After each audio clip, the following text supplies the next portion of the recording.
Longevidade reinar aqui na CBN Cuiabá. Em pauta nesta sexta-feira, 9 de maio, canetas para emagrecer. O que é preciso saber? Canetas famosas sendo utilizadas, é um assunto muito comentado e muito pedido aqui também pela nossa audiência. E hoje você vai sanar suas dúvidas. A nossa convidada, Jussara Fialho, médica nutróloga, já está aqui na nossa bancada e a apresentação hoje por conta do Dr. William Camarço, cirurgião oncologista, que é o nosso protagonista desta sexta-feira, e nós vamos acolher esses super profissionais. Doutora Jussara, boa tarde, seja muito bem-vinda.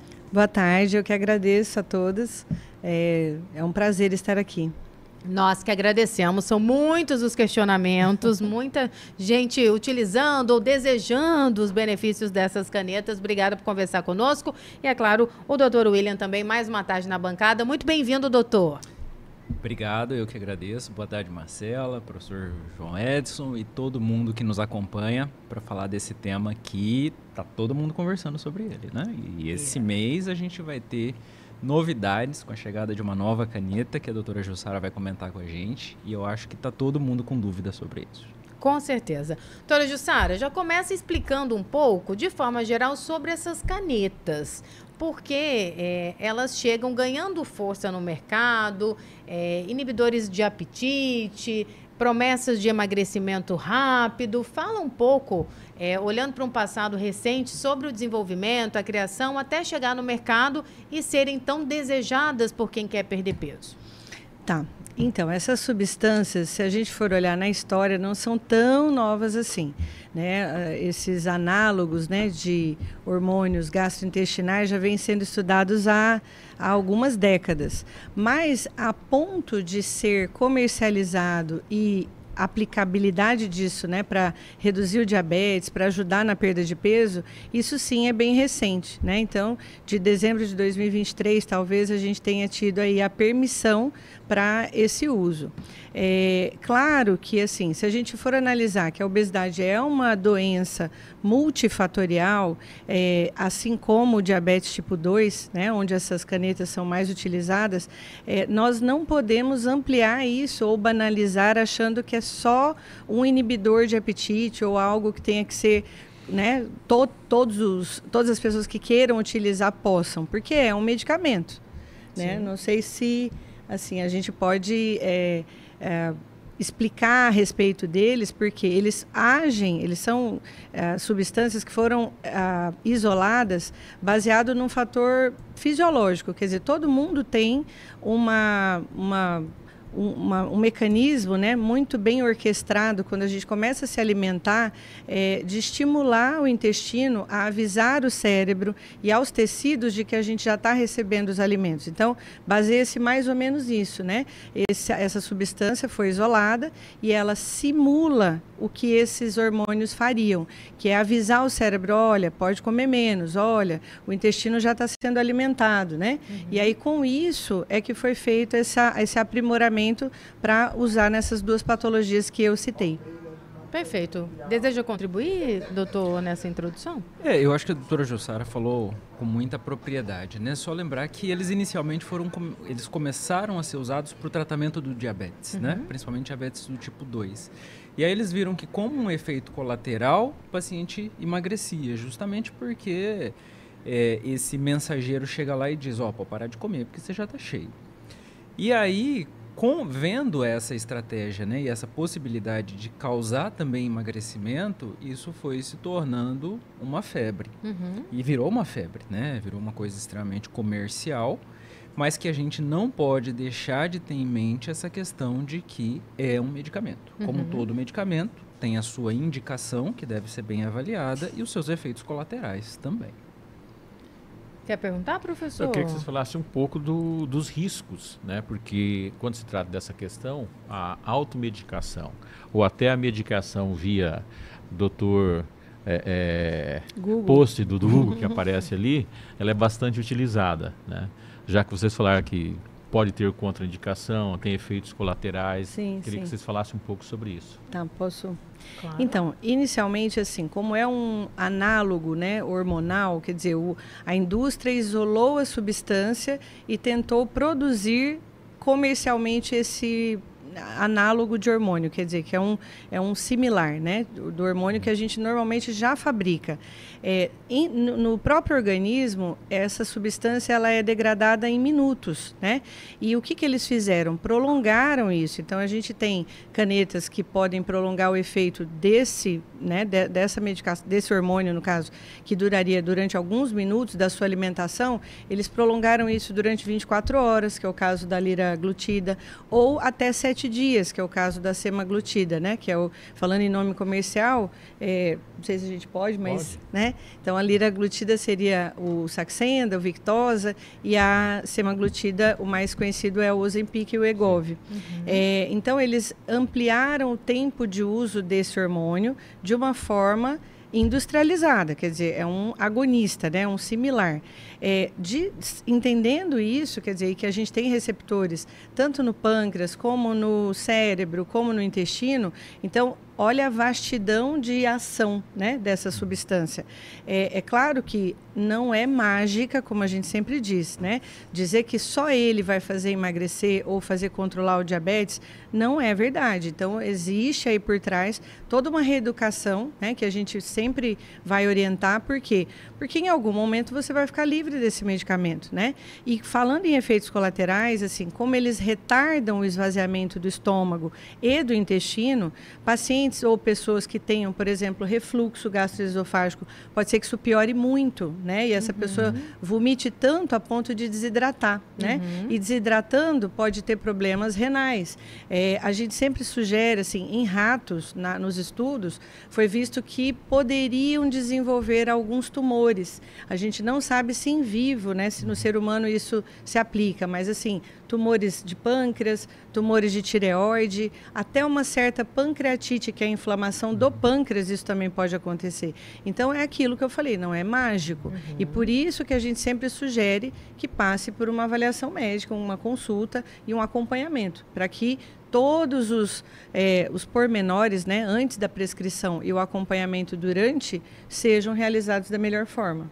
E, doutora, os efeitos colaterais, eles são muito conhecidos, inclusive artistas, né, já postaram em suas redes sociais, falando de prostração, enjoo. São muitas as possibilidades de canetas, pelo que a senhora falou, que tem disponíveis no mercado. Fala um pouco sobre esses efeitos colaterais. Então, como eu disse, a indústria tentou usar um mecanismo que a gente já tem no organismo, que é esse aviso, né, para o cérebro: olha, como o Dr. William colocou bem, olha, você já está sendo alimentado, não precisa comer tanto, então você tem uma saciedade maior e um esvaziamento do estômago mais lento e do intestino também mais lento, né?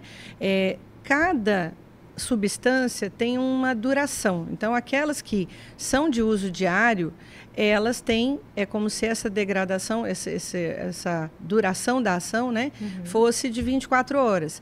Mas eles aprimoraram e fizeram canetas para a semana. Então, tem aquelas que duram uma semana o efeito, mas você tem que aplicar só uma vez na semana. O que a gente tem visto muito, e aí eu pego a fala do doutor, né, que tem que ter esse cuidado, é que às vezes a pessoa viu do vizinho ou do parente ou do amigo e não sabe, por exemplo, como é a utilização da posologia, né? E mais, às vezes essa pessoa faz o uso de uma substância que deveria ser semanal de uma forma diária, né? E isso é um erro grave que multiplica os efeitos colaterais e os riscos, né, também. Então, assim, por isso que a gente tem algumas apresentações, né, assim, dependendo da substância, 0,25, 0,5, 1 miligrama, né, nas que são as comercializadas agora, e tá para sair, né, para ser aprovado no Brasil, até para diminuir a festa da importação que eu falo, porque hoje em dia realmente estão vendendo num valor absurdo, né, importado, a terzipatida, né, que tem um nome bem difícil, que é o Mounjaro, tá para sair nesses próximos 30, 40 dias, né, para ser comercializado num valor bem abaixo do que se tem vendido, né? Sim. Ela também é semanal, tá? Então, assim, é isso, tem que entender qual é o objetivo do medicamento, qual é a aplicabilidade, porque, por exemplo, pessoas que não tenham resistência à insulina, que é o efeito de dificultar, né, a ação da insulina na célula, e aí por isso fazer você produzir muito mais insulina e fazer você ganhar peso por esse inimigo oculto. Se essa pessoa não tem essa resistência aumentada, ela não vai se beneficiar desse medicamento, entendeu? E doutora, eu tenho conhecidos que tomam, doutor, imagino que o senhor conheça muita gente, e que não sentem nada. Já outros, muita dor de cabeça, tontura, dor abdominal, enfim.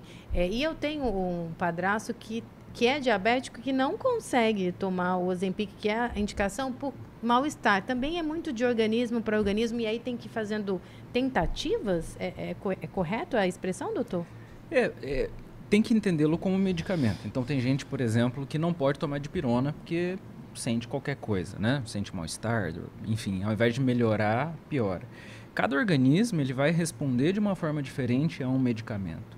E quando você está tomando esse medicamento com acompanhamento médico, você vai conseguir informar para o médico o que você está sentindo e você consegue fazer ajustes das doses, se for necessário.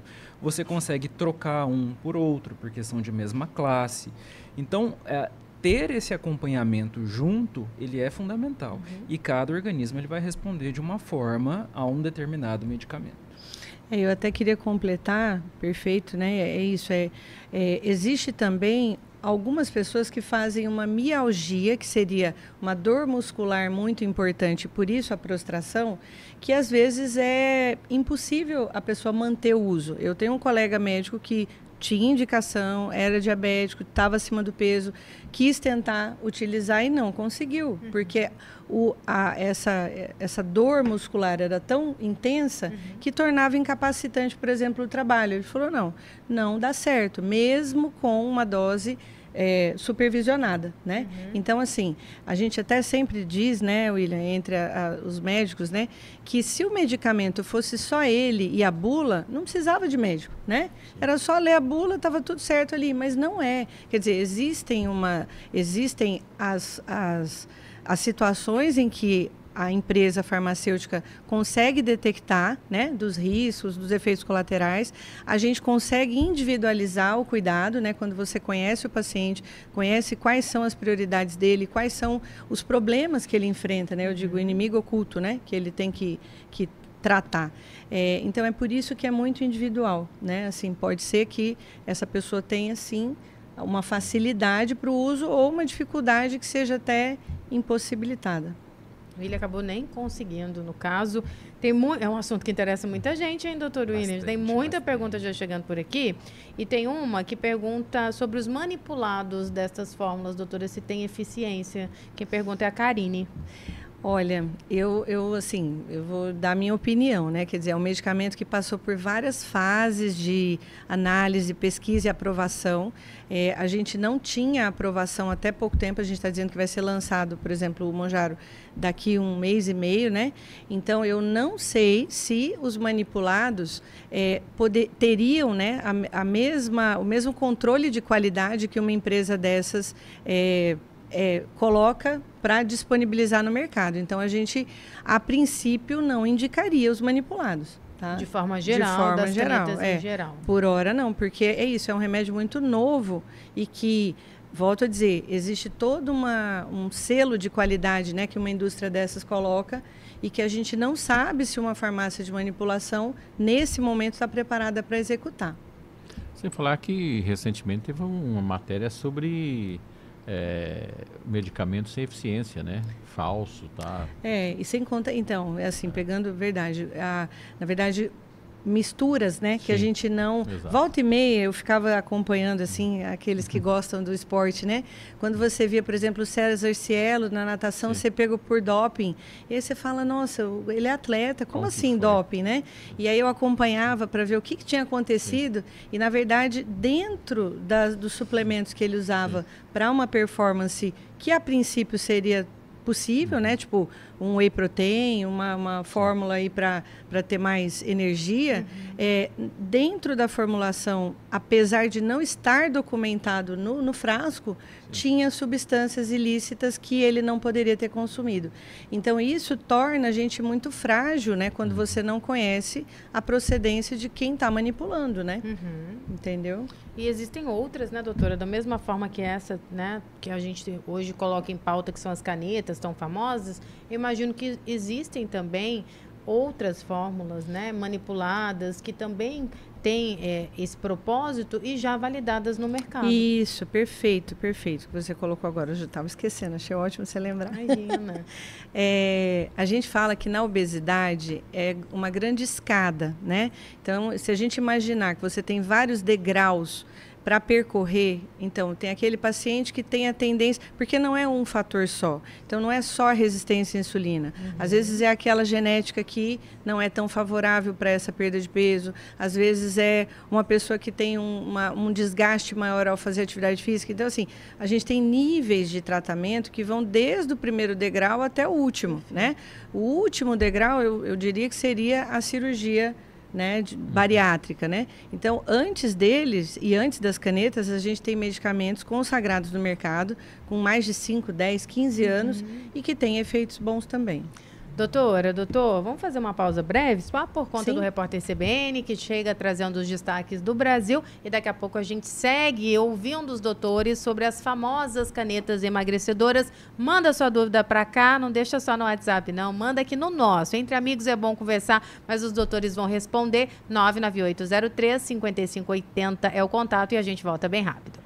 Volta, 15h36, sexta-feira, 9 de maio de 2025. Seguimos com saúde e longevidade reinando aqui na nossa CBN. Em pauta hoje, canetas para emagrecer. O que é preciso você saber? E nós estamos com 2 super especialistas, a médica nutróloga Jussara Fialo e também o Dr. William Camarço, cirurgião oncologista. Já mandou sua pergunta? Eu vou mandar um abraço pro seu Brito. Seu Brito, aniversário de Juína. Enfim, a gente conseguiu se entender, né?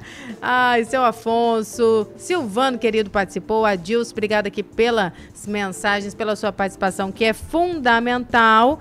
E tem muita gente aqui, doutora, perguntando sobre o Monjaro, o famoso, nem vou conseguir falar aí o nome da substância, mas ele ganhou muita força no mercado, até então não estava autorizado. Tem muita gente perguntando aqui, pode vender no Brasil? Está autorizado?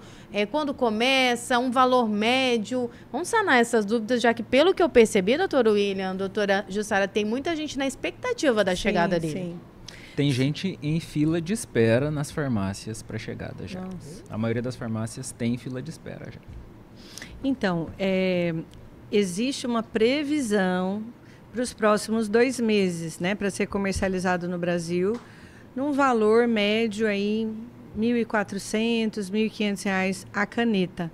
Muito abaixo do que está sendo comercializado de quem está importando, né? Porque realmente para os Estados Unidos isso pôde há mais tempo, né? A gente aqui agora que está sendo liberado. Então, assim, essa é a previsão. Mas, como já foi dito aqui, né? Assim, para quem chegou agora, a gente está falando sobre as outras formas também, né, de emagrecimento. Então, existem outros medicamentos que não têm um custo tão alto e que a gente poderia fazer uso de uma forma segura. Porque o Monjaro, ele tem essa promessa, realmente foram feitos estudos mostrando aí um emagrecimento importante em pacientes com diabetes tipo 2, principalmente. Existem itens promissores aí também na questão de gordura abdominal, de esteatose hepática, né? Então a gordura do fígado, mas é aquilo, é para quem tem resistência periférica à insulina. Isso é a principal assim, indicação, se a gente pudesse dizer, né? Quando a gente está usando o termo importar, nem sempre é importar, né? Na linguagem policial é desse caminho, mas na popular é contrabando mesmo, né, que está chegando aí. Então, a pessoa já esclareceu o português aqui, se tinha dúvida. E por que demorou tanto, doutora? Porque tinha uma expectativa, muita gente acabou comprando de fora, né? Trazendo de alguma forma, pedindo para um amigo que estava viajando. Por que essa demora, olhando aqui também, né, para as observações legais? Por que demorou essa liberação? Eu acredito que seja questão de acordo mesmo, né? Comercial entre os países, eu imagino, eu não sei dizer. Não tem uma questão da Anvisa que ela tem que fazer primeiro? Isso, a análise criteriosa. Isso, mas eu acho que analisar. você perguntou assim, porque lá já está liberado, né? Nos Estados Unidos, né? Então, assim, o FDA, ele libera e eu imagino que a Anvisa faça a validação. Até onde eu sei, se não for considerado de urgência, que está envolvido pandemia, a Anvisa tem até 1 ano para fazer essa liberação. Então, por isso tem esse... Sim, e as liberações, elas não são automáticas. Sim, né? exatamente. Então, assim, tem uma burocracia, né? Tem os critérios. E quem pode tomar, né? Quem pode aplicar essa caneta é uma pergunta frequente também, porque nós, infelizmente, a gente tem visto jovens, né? Um caminho mais rápido, mas... Acho que eu pergunto para você até um pouquinho antes, né, Marcela? Quem pode prescrever essa caneta? É verdade. Isso, perfeito. Né? Então, graças a Deus, para a segurança de todos, a partir de 16 de abril agora, foi feito um comunicado, né, via CRM, CFM, Conselho Federal de Medicina, né, em que isso vai ter que ter receita médica. Então, são os médicos que conhecem a fisiologia do organismo, que vão acompanhar esses pacientes, que podem indicar e prescrever. Você não vai poder chegar na farmácia e comprar livre, como era antes. Então, 16 de abril foi o corte. Daí para frente é só com receita médica mesmo. A gente sempre estimula que sejam pessoas, né, que tenham, não pode ser para um adolescente, né? Sim. Então, assim, a partir de 18 anos, né? E que tenham um acompanhamento médico, por quê? Porque não é a primeira medida que se faz, né? Não é o primeiro medicamento e não é para todo mundo, né? Como a gente disse, assim, a obesidade, ela é multifatorial. Eu atendo transtornos alimentares outros, então, bulimia, anorexia, né? Então, quer dizer, se você entende que essa pessoa tem uma fome compulsiva, por exemplo, o Monjaro para essa pessoa não vai resolver, né? Se você entende que essa pessoa tem uma obesidade secundária, uma depressão, o Monjaro também não vai resolver, entendeu? Então, assim, por isso que, idealmente, tem que ter essa avaliação de qual que é o gatilho, qual que é né, o motivo dessa pessoa ter atingido um IMC acima de 30, que é a indicação do remédio, tá? Então, assim, a ideia hoje é que seja alguém que esteja com IMC acima de 30 e que tenha né, as prerrogativas do medicamento, como o Dr. William colocou. Eles foram todos inicialmente feitos para o diabetes tipo 2. E aí, como um efeito colateral, a gente viu a perda de peso. Opa, então, quem tem esse mecanismo de engordar por uma resistência aumentada à insulina, será que pode se beneficiar para emagrecer? Sim. Entendeu? Eu acho que assim fica mais claro, né? A indicação dele. E médicos especialistas ou médicos, no geral? Médicos, né, William? Médicos, eu acho que não precisa, médicos, não precisa da especialidade. O ideal é que a pessoa saiba o que está fazendo, né? Lógico. Isso dentro da medicina, por ter várias áreas. Eu, por exemplo, estou aqui entrevistando com vocês a Jussara, mas eu sou oncologista e não vou prescrever isso no consultório, apesar de ser médico. Mas qualquer médico está habilitado a qualquer prescrição. Eu acho que seria interessante até perguntar também e pedir para a Jussara falar para a gente, quando a gente vai estabelecer um plano de tratamento da obesidade, entendendo que a obesidade é uma doença, a gente quer normalmente que o paciente perca a massa gorda mantendo massa magra. Sim. E quando a gente usa esses medicamentos, você entra quase que num estado de inanição, né? E aí eu queria que comentasse também essas repercussões. O que seria emagrecer de uma forma saudável e o que seria emagrecer a todo custo perdendo peso? Sim, perfeito, perfeito. E aí eu digo sempre assim, né? As mulheres que são as que mais são desfavorecidas no sentido de... A gente tem mais dificuldade mesmo, né? Para emagrecer às vezes. É muito ruim você entrar num estágio de inanição, quer dizer, ficou sem fome, não come nada. A semana passada mesmo, eu estava na academia e uma pessoa que eu sei que tem indicação e está usando, né, um medicamento, uma caneta dessas, ela passou mal, ela parou de fazer esteira porque estava com hipoglicemia. E aí, conversando, como eu sabia que ela usava o medicamento, eu falei, vem cá, o que você comeu hoje? Ela falou, eu consegui almoçar muito pouco, só que isso já era 8 da noite, entendeu? Então, quer dizer, uma pessoa dessas, a biologia do ser humano ainda é, infelizmente, né, ou felizmente, não sei, a gente ainda não teve uma evolução para mudar a memória da era das cavernas, que era de acumular, né?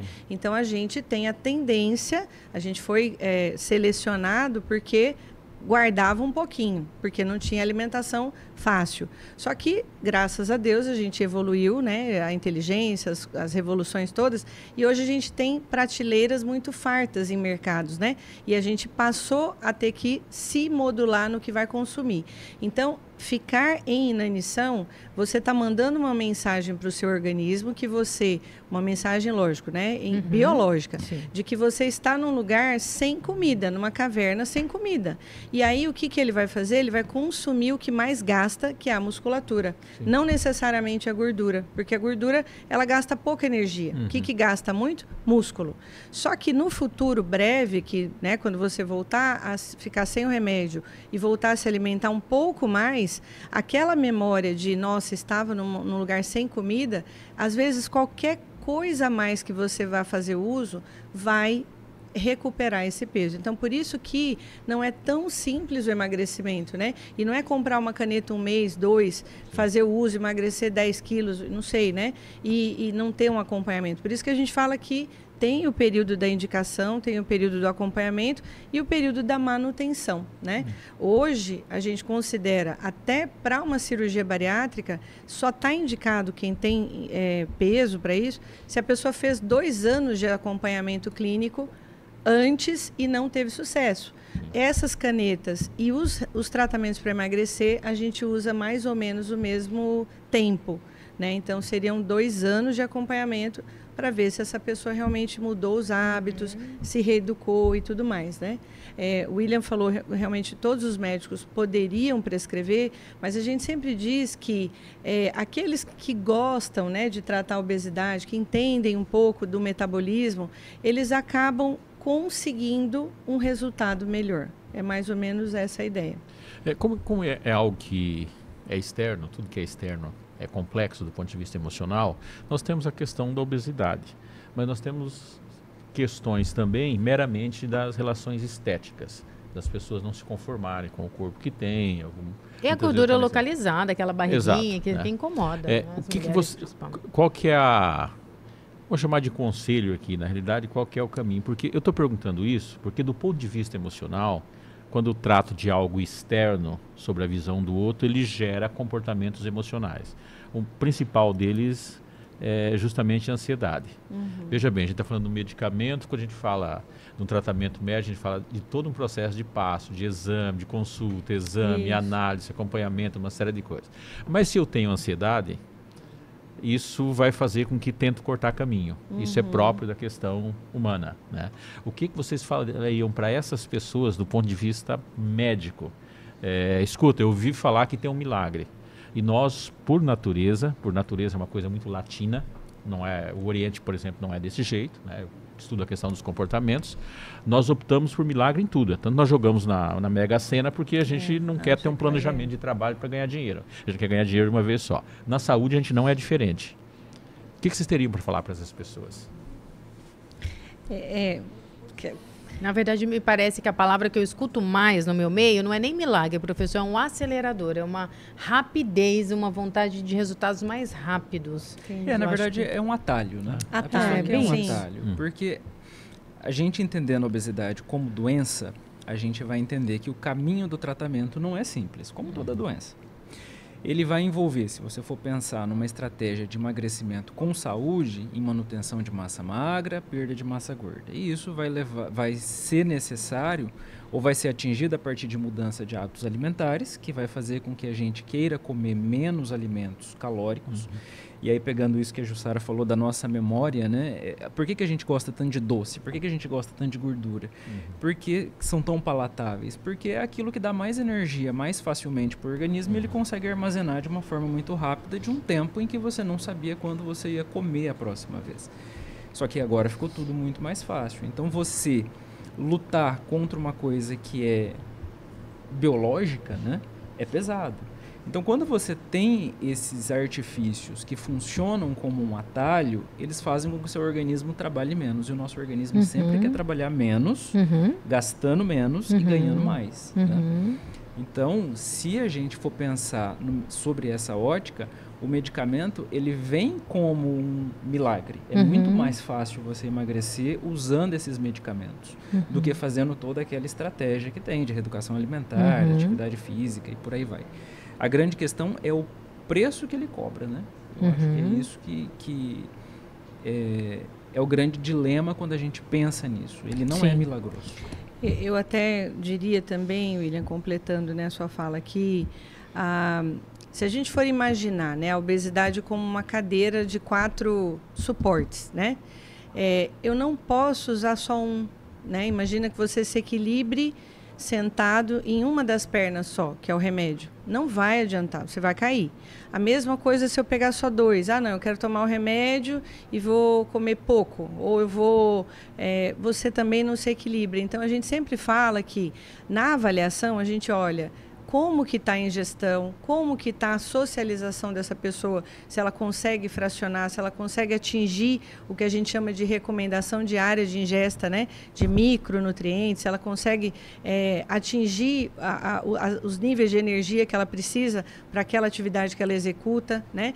Falando sobre a estética que foi colocada aqui, eu acho que assim convence, né, a não pegar o atalho. Se a gente entende que você ficar 2 semanas sem fazer academia, você perde massa muscular, da mesma forma, se você ficar só com o medicamento, comendo muito pouco, vai perder massa muscular e o resultado, talvez, a flacidez, não seja o que você desejaria. Então, assim, eu não gosto da palavra milagre, mas eu acho que é um avanço absurdo da medicina, né? Há 20 anos atrás, eu dizia, né, eu queria ver a medicina oferecer algo melhor para a obesidade. Eu acho que está oferecendo, né?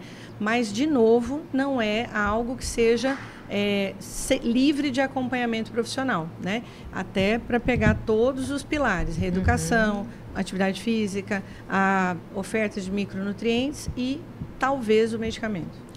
O nosso ouvinte fiel, querido treinador Valder Carlos, está mandando um áudio aqui para complementar o faleiro explicativo de vocês. Boa tarde, bancada.